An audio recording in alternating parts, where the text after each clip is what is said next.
Permisi, assalamualaikum Pak. Waalaikumsalam. Silakan dulu Kak. Sebelumnya boleh saya tahu namanya?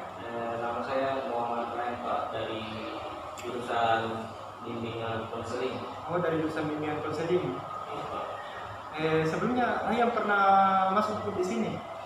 Belum Pak, tapi diarahkan sama teman-teman karena bilang teman-teman kayaknya ada yang mau dicerita tapi nggak bisa, mereka bukan tidak mau dengar Pak, mereka belum ada kemampuan mau arahan saya dari masalahku ini. Begitu Pak, jadi mereka teman-teman itu yang lain suruh arahan ke ruang konselor saya supaya masalah yang di kepala itu kita bisa selesai atau bisa berkurang begitu. Oh, jadi sebelumnya karena Ryan kayak merasa punya masalah dan tidak tahu harus bercerita ke siapa, atau Ryan sudah cerita ke temannya tapi masih belum mendapatkan jalan keluarnya. Jadi saran dari berdasarkan saran dari temannya, Ryan diarahkan ke saya. Sebelumnya Ryan, bagaimana kabarnya hari ini? Kayak begitu Pak, kayak untuk akhir-akhir ini, terutama minggu akhir ini kayak rasa kayak cemas, sedih. Kalau ditanya senang, ada di Pak senang begitu, tapi lebih dominan rasa cemas dan sedihnya Pak. Jadi Ryan merasa sedih, cemas, Ryan merasakan kecemasan, merasa sedih. Oke Ryan, baik Ryan. Oke. Sebelum saya tahu lebih dalam masalahnya Ryan, saya sampaikan dulu kepada Ryan. Nanti kalau kita proses konselingnya nanti, Ryan itu tidak usah khawatir ya. Ryan silakan ceritakan secara terbuka saja masalahnya ke saya. Cerita terbuka, sampaikan saja semua apa yang ada di kepalanya, apa yang meresahkan di hatinya, apa yang buat Ryan sedih, apa yang buat Ryan cemas. Silakan ceritakan kepada saya ya Ryan ya. Oke, selanjutnya Ryan juga tidak usah khawatir. Apa yang kita bicarakan di sini itu tidak akan sampai keluar. Cukup sampai di saya saja. Bahkan jika Ryan tidak bersedia untuk saya untuk simpan arsipkan apa yang kita bicarakan ini, saya akan hapus, saya akan hilangkan semuanya. Cukup sampai di kita saja di pembicaraan Ryan. Oke. Jadi Ryan bisa secara lebih leluasa menceritakan masalahnya tanpa harus takut kalau nanti ada yang tahu apa yang kita ceritakan ini, apa yang menjadi keresahan Ryan, apa yang membuat Ryan cemas, apa yang membuat Ryan sedih, apa yang membuat Ryan merasa gelisah, bisa Ryan ceritakan semuanya. Oke, Ryan sebelumnya Ryan kan baru pertama kali masuk ke ruang konselor ya, baru pertama kali ke konselor. Nah, sebelum kesini saya ingin tahu dulu Ryan, bagaimana dulu perasaannya sebelum kesini? Takutkah atau bilang apakah masalah saya akan diselesaikan jika saya masuk ke ruang konselor begitu Ryan? Sebelum masuk di sini Pak, tidak berpikir apa-apa nih Pak, hanya ingin saja ikuti sarannya teman-teman. Kalau misalnya ditanya ada di rasa takut begitu, jujur nggak ada nih Pak. Hanya ingin saja tahu bagaimana kalau misalnya kita cerita masalah sama orang yang lebih pengalaman begitu. Adakah kayak tematik, kayak yang keluarnya. Jadi dia begitu saja Pak, ada di ekspektasi apa. Tapi jujur Pak, kayak merasa disambut sekali gitu. Jadi udah tenang merasa sebenarnya. Ya, sebelumnya juga saya berterima kasih karena Ryan sudah mau di sini menceritakan ke saya ya, ke saya. Baik Ryan, bisa Ryan ceritakan, kita masuk ya ke masalahnya Ryan. Bisa Ryan ceritakan apa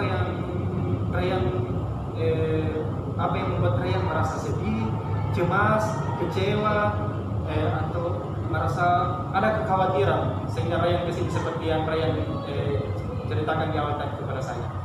Bisa Ryan ceritakan secara detail gitu apa yang membuat Ryan resah? Ya Pak, untuk keresahan saya itu Pak berawal dari sebenarnya sebelum masuk kuliah itu Pak. Awalnya memang sih nggak ada niatan kuliah, ingin langsung kerja saja. Tapi karena keinginan orang tua, terutama bapak, akhirnya selalu didorong untuk lanjutkan dulu pendidikanmu, jadi kerja dulu, mumpung bapak masih ada, bapak masih bisa biayai, lanjut hidup pendidikanmu supaya kedepannya lebih terjamin kok, begitu bahasanya. Tapi sebenarnya tidak ada niatan sekali, ada di mungkin niatan Pak, tapi tidak kayak teman-teman yang lain kayak begitu kalau mau kuliah.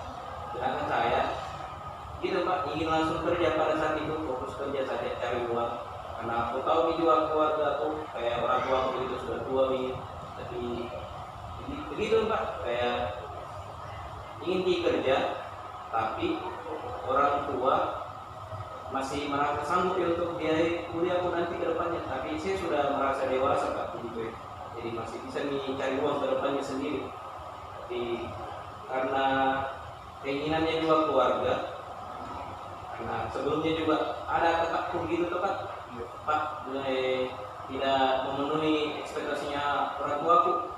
Jadi daripada kecewa lagi orang tuaku karena anak-anaknya tidak ada yang mau ikuti arahannya, jadi dia bahasanya mengorbankanlah diriku untuk ikuti permintaannya orang tuaku. Tapi begitu Pak, kayak jujur kayak enggak enjoy ke kuliah, salah satunya itu pun enggak enjoy kuliah, bukan jadi tidak senang, tidak aku nikmati betul nih rasanya kuliah sekarang.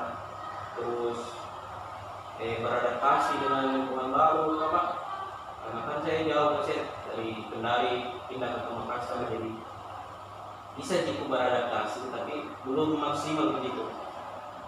Terus yang ketiga Pak, soal tugas-tugas LMS-nya itu yang kayak menurutku kayaknya terlalu banyak ya untuk kita sebagai mahasiswa handle semua.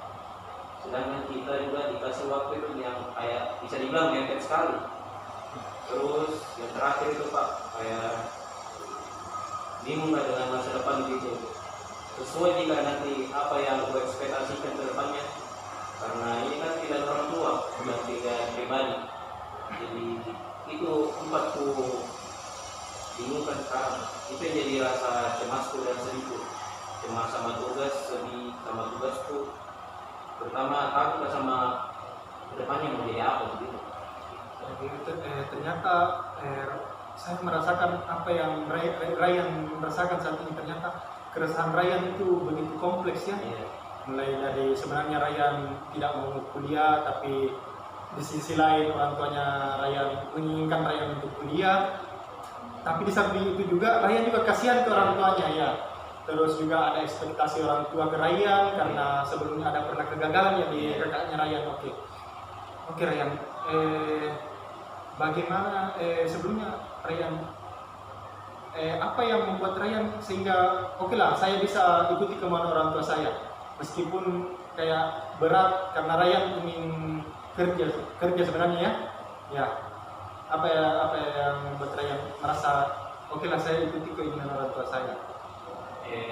Seperti yang di cerita sebelumnya, agak flashback sedikit sebelum berangkat sini, karena seperti yang bercerita tadi kayak kakakku kayak bagaimana nih dulu disiapkan sekali untuk ikuti perintahnya bapakku. Bukan juga perintah sih Pak, keinginannya bapakku harus sesuai arahannya gitu, jadi PNS lah, jadi guru. Tapi entah kenapa nih kakakku kayak melawan arus sih, sesuai dengan kemauannya sendiri. Padahal aku rasa itu arahannya juga orang tua kan tidak selalunya mengarahkannya ke arah buruk Pak.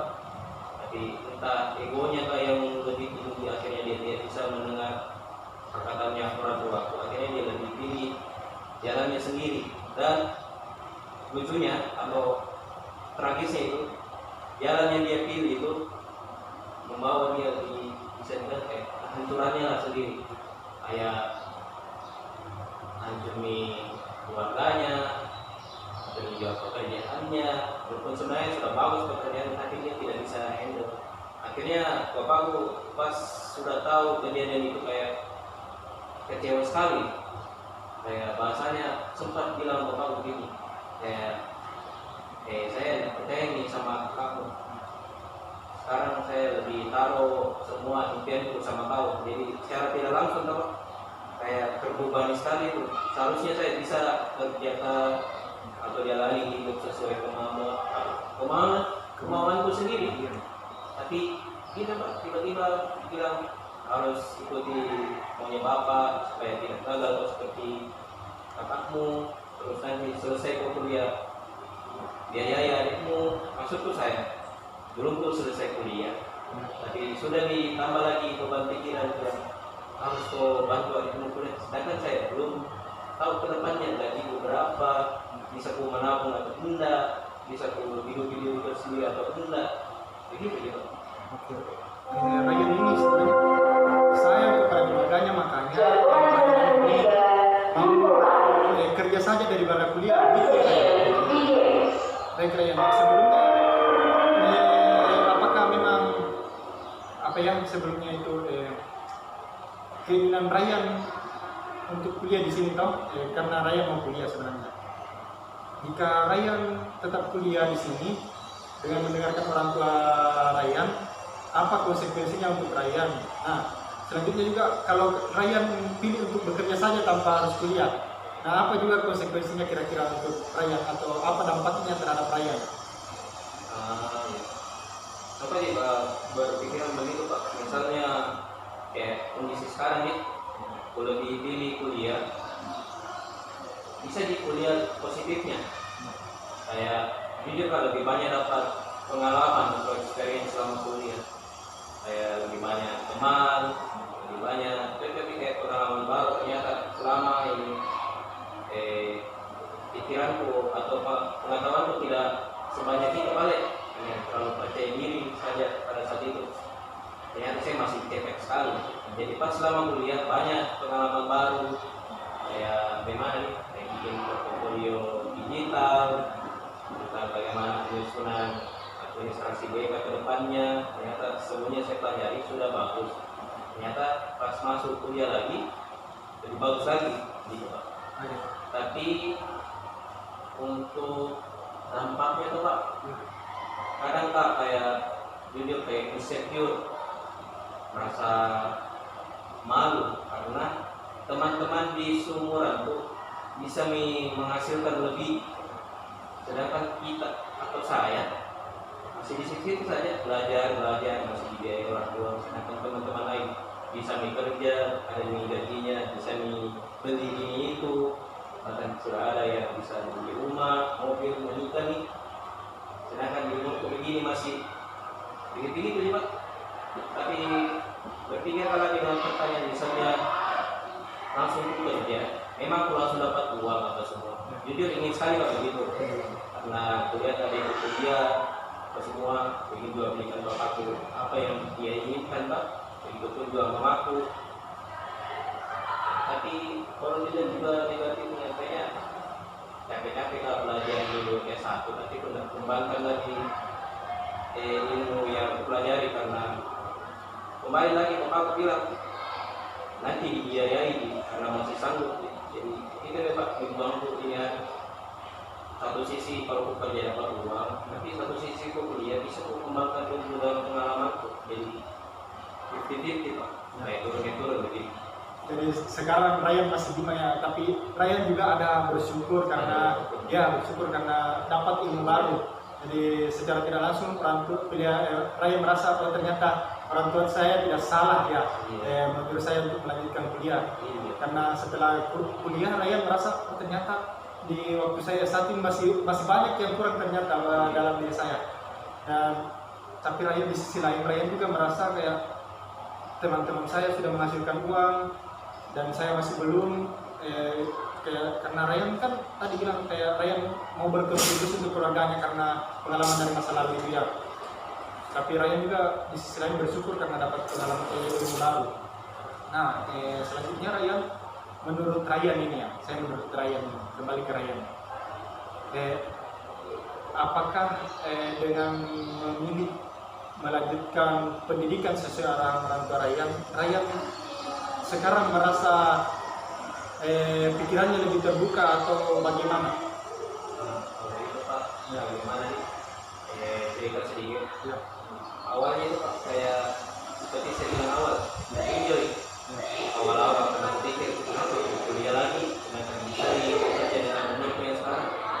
Tapi dengan berjalannya waktu selama perkuliahan, kayak sedikit demi sedikit kayak terkikis nih pola pikir negatif begitu. Ternyata selama kuliah masih banyak hal yang aku belum tahu dan masih banyak yang bisa aku eksplor. Dan kadang berpikir kali tengah malam, kayaknya sudah jalanku ini diarahkan sama Tuhan kah, atau diarahkan sama Tuhan tadi lewat orang tua aku untuk melanjutkan pendidikan agar kedepannya lebih sejahtera kah, atau bagaimana.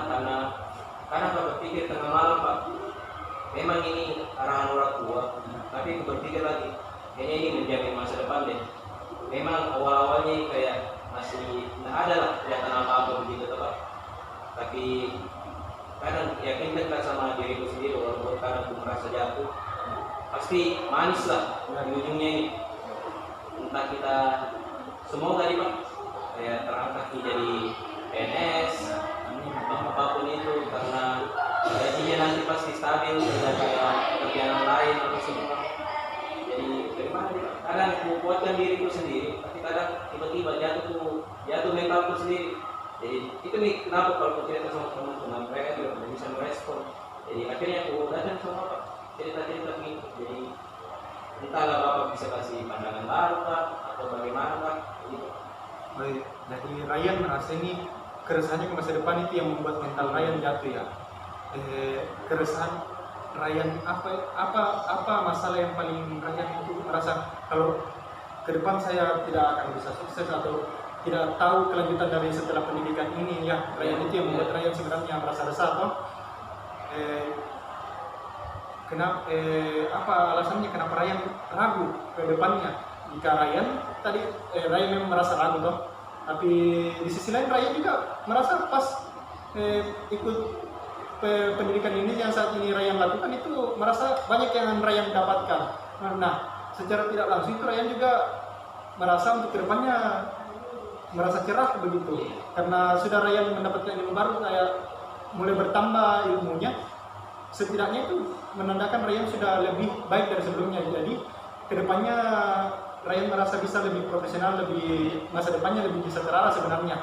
Cuma ya itu lagi kenapa Ryan merasa masa depannya kayak merasa tidak cerah masa depannya, padahal Ryan tadi bilang kalau Ryan itu mendapatkan ilmu baru di sini. Jujur Pak, lebih ke arah bagaimana ke depannya jenjang karirnya kalau kita bergelut di dunia pendidikan sih Pak. Ya. Misalnya kalau kita kerja di tambang kah, atau di kantor swasta kah, langsung jelas begitu, langsung tinggi gajinya, langsung banyak didapat begitu, jelas juga. Kayak gimana kalau kita terjun di pemerintahan harus step by step bertahap begitu, pasti nggak langsung banyak kita dapat Pak. Kayak jenjang juga begitu, nanti dapat banyak kalau sudah lewati gitu beberapa tahap, dan itu pun juga kayak bukan tahap yang dalam artian singkat, lama begitu Pak, cuma berbulan lah, berminggu lah, bahkan sampai bertahun-tahun. Tapi kadang kalau aku cerita sama kayak teman yang lebih tua kan, atau om begitu yang terjun di dunia yang sama di pendidikan atau pemerintahan, selalu juga kasih penguatan nih Pak. Bilang kalau kerja kok di pemerintahan atau dinas pendidikan, kedepannya memang gajimu tidak banyak, cukuplah stabil. Tapi mungkin bisa lebih kalau kamu pintar.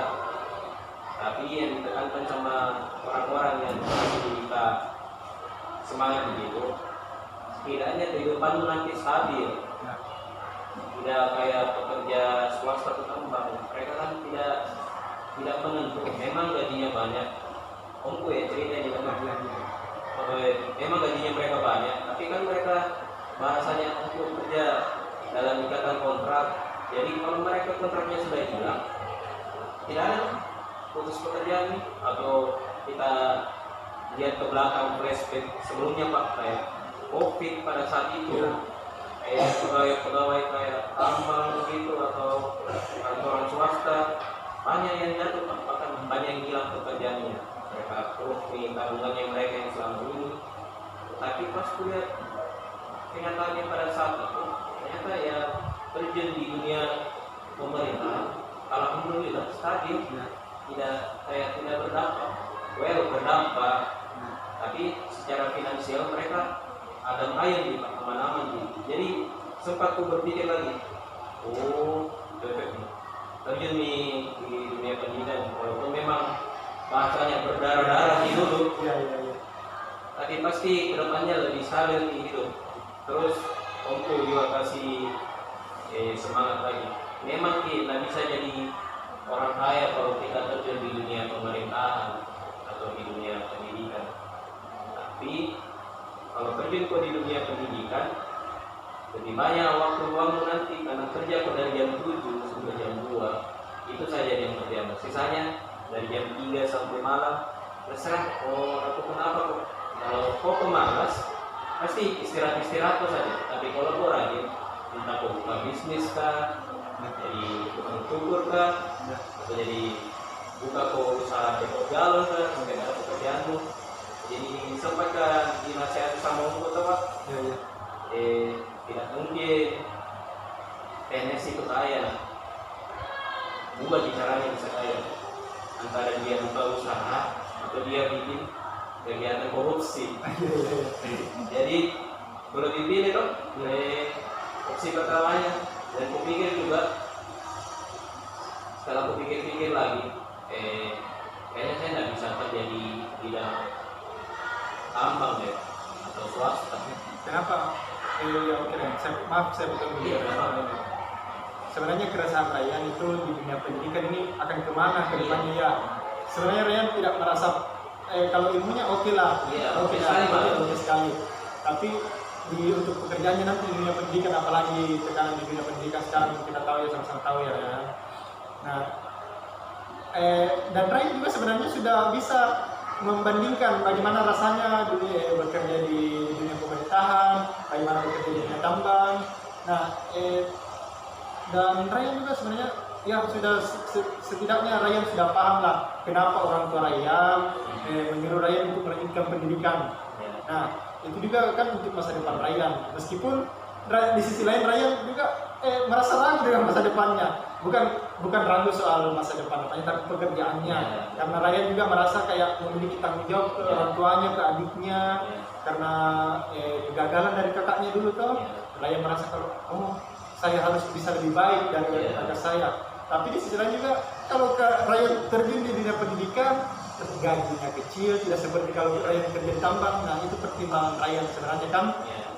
Nah, selanjutnya Ryan kira-kira apa usahanya Ryan nanti ke depan jika memang kita andaikan ini dulu ya Ryan.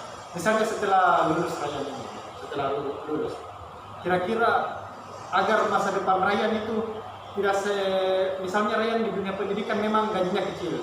Nah, supaya Ryan merasa masa depannya bisa lebih baik, apa Ryan punya inisiatif dalam dirinya begitu untuk supaya bisa lebih kehidupannya lebih baik, bisa membantu orang tuanya. Karena sebenarnya keresahan Ryan di situ kan, resah kepada bagaimana Ryan membahagiakan orang tuanya, bagaimana Ryan bisa membantu adik-adiknya, ya bisa membuat orang tuanya bangga ya. Bagaimana Ryan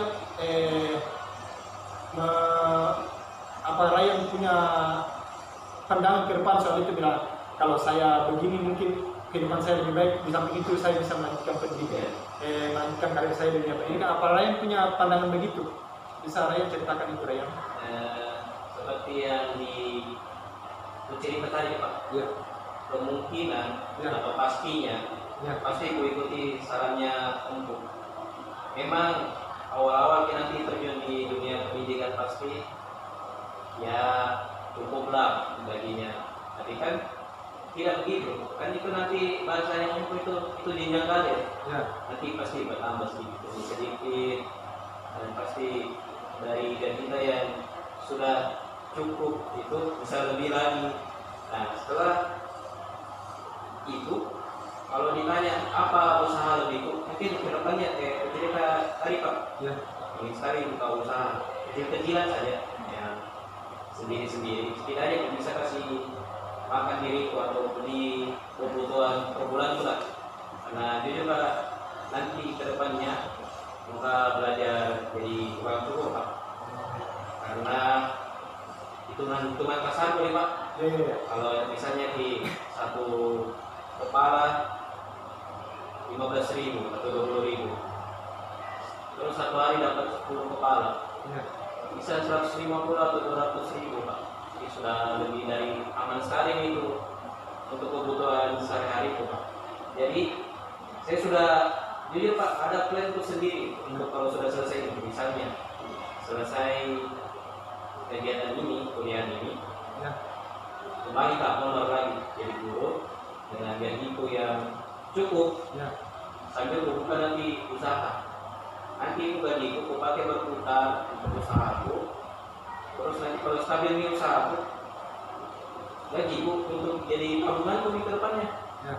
jadi biaya harianku apa semua dari bisnis kecilku kayak cukup ke depannya. Jadi apakah kita jualan gorengan tak?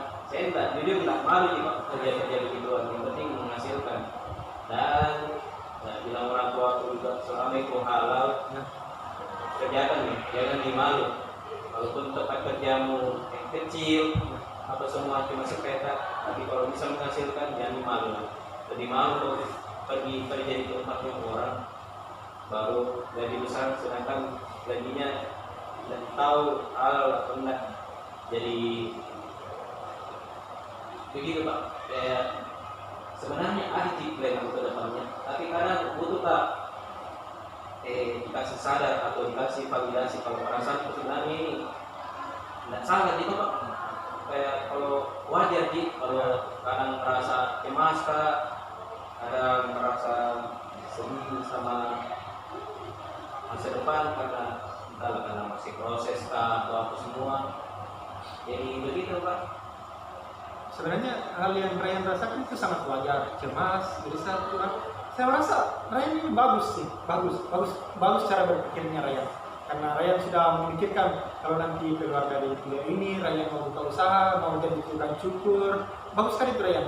Nah, begini Ryan, apa Ryan sudah merasa yakin dengan apa yang akan Ryan lakukan itu nanti ke depan? Saya bisa bilang 70 atau 80% saya akan lakukan itu, karena ya tidak mungkin saya mau andalkan terus gaji dari seorang guru untuk awal-awal. Lebih baik saya putar-putar duit Pak untuk cari ya uang jajan lebih lah begitu. Bagaimana? Oke, Ryan sudah yakin ya dengan misalnya. Selanjutnya, apa Ryan? Ya, kita berandai-andai ke depannya ini ya. Kita andaikan dulu Ryan ini sudah kerja toh, sudah kerja jadi guru, sampai itu jadi tukang cukur. Nah, bagaimana Ryan akan membagi waktunya Ryan begitu? Ya, kan itu sudah dijelaskan sebelumnya, tapi bisa aku jelaskan lagi Ya. Kan kedepannya pasti kalau kerja di sekolah lagi palingan dari jam 7 sampai jam 2 Pak. Ya. Pulang di rumah, kebetulan rumah juga cuma dekat kayak 1 menitan dari sekolah. Jadi untuk kayak usaha aku kedepannya entah apa nanti usaha aku Pak. Habis asar kan bisa dikurangkan usaha aku, bisa istirahat dari jam 2 sampai selesai asar, lanjut untuk kerja usaha kecil-kecilan sampai jam 8 malam Pak atau jam 9 malam Pak. Sisanya kan masih banyak juga waktu untuk istirahat. Jadi kurasa waktu itu kayak produktif sekali nih. Ini masih andai-andai ya Pak, masih andai-andai saja. Harapannya kalau memang kejadian begitu, itu alhamdulillah. Jadi begitu sih Pak. Kayak ada nih planku, tapi itu nih tujuanku datang ke sini untuk mau kasih validasi saja perasaanku. Kalau ternyata yang kurasakan ini hal yang wajar nih, karena apakah apa yang kurasakan itu kayak disepelekan sama orang lain. Ya, perasaan Ryan itu yang kalau bilang itu sangat wajar ya. Ya, sangat, menurut saya itu sangat wajar sekali. Sebagai manusia kan kita makhluk sosial, makhluk ya, memiliki perasaan dan ya wajar sekali Ryan merasa cemas, khawatir. Dan Ryan juga sebenarnya telah menemukan solusi dari apa yang kekhawatiran Ryan yang kedepannya akan menjadi berusaha memulai dengan membuka usaha, dengan melanjutkan sebagai profesi, bisa beralih bukan beralih sih, mencari alternatif lain selain jadi guru mau jadi tukang cukur. Nah, apa usaha Ryan ya untuk bisa menjadi usaha Ryan ini, kita sampai ke tahap usahanya nih Ryan ya. Usahanya Ryan untuk bisa menjadi guru kan sudah pasti nih, sudah pasti kita dengan melakukan pendidikan ini otomatis Ryan sudah siap lah menjadi guru. Nah, yang satu ini lagi Ryan ya, untuk menjadi tukang cukur, bagaimana caranya Ryan? Apa Ryan sudah ada basicnya kah untuk menjadi tukang cukur? Kalau untuk basic Pak, Ya. basic terakhir di sekolah Pak, apakah anak siswa. Tapi kebetulan juga Ya. ada saudara tirinya Bapak punya barbershop. Ya. Kedepannya kalau memang selesai di kuliah, terus sambil tunggu terbitnya sertifikat apa, Ya. saya rencana mau balik ke kampungnya Bapak dulu untuk belajar kedua bulan jadi tukang cukur di sana. Jadi saya enggak susun rencana tiba-tiba begitu Pak, tapi adalah sedikit plannya, walaupun entah ya Pak itu kejadian atau enggak, tapi setidaknya pasti salah satu dari dua itu pasti jadi Pak. Ryan sudah sangat yakin ya. Iya, Ryan. iya.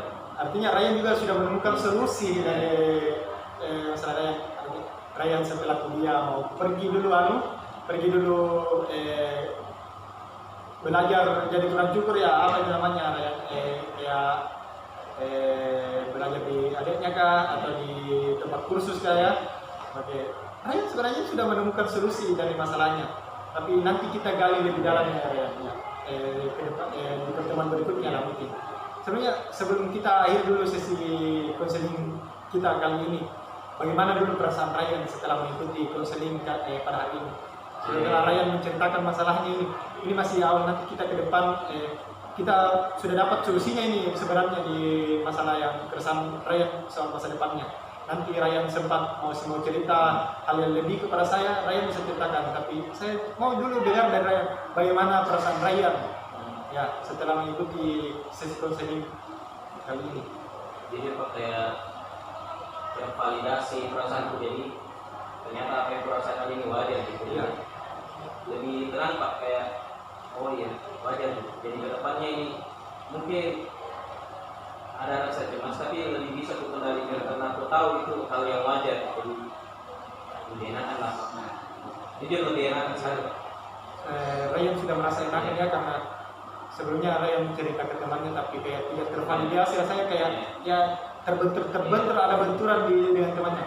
Setelah kesini Ryan sudah merasa oh ternyata perasaan kekhawatiran saya, rasa cemas saya rasa khawatir saya soal masa depan itu hal yang wajar. Namanya juga kita manusia, namanya pribadi kita itu pasti merasakan itu Ryan. Oke.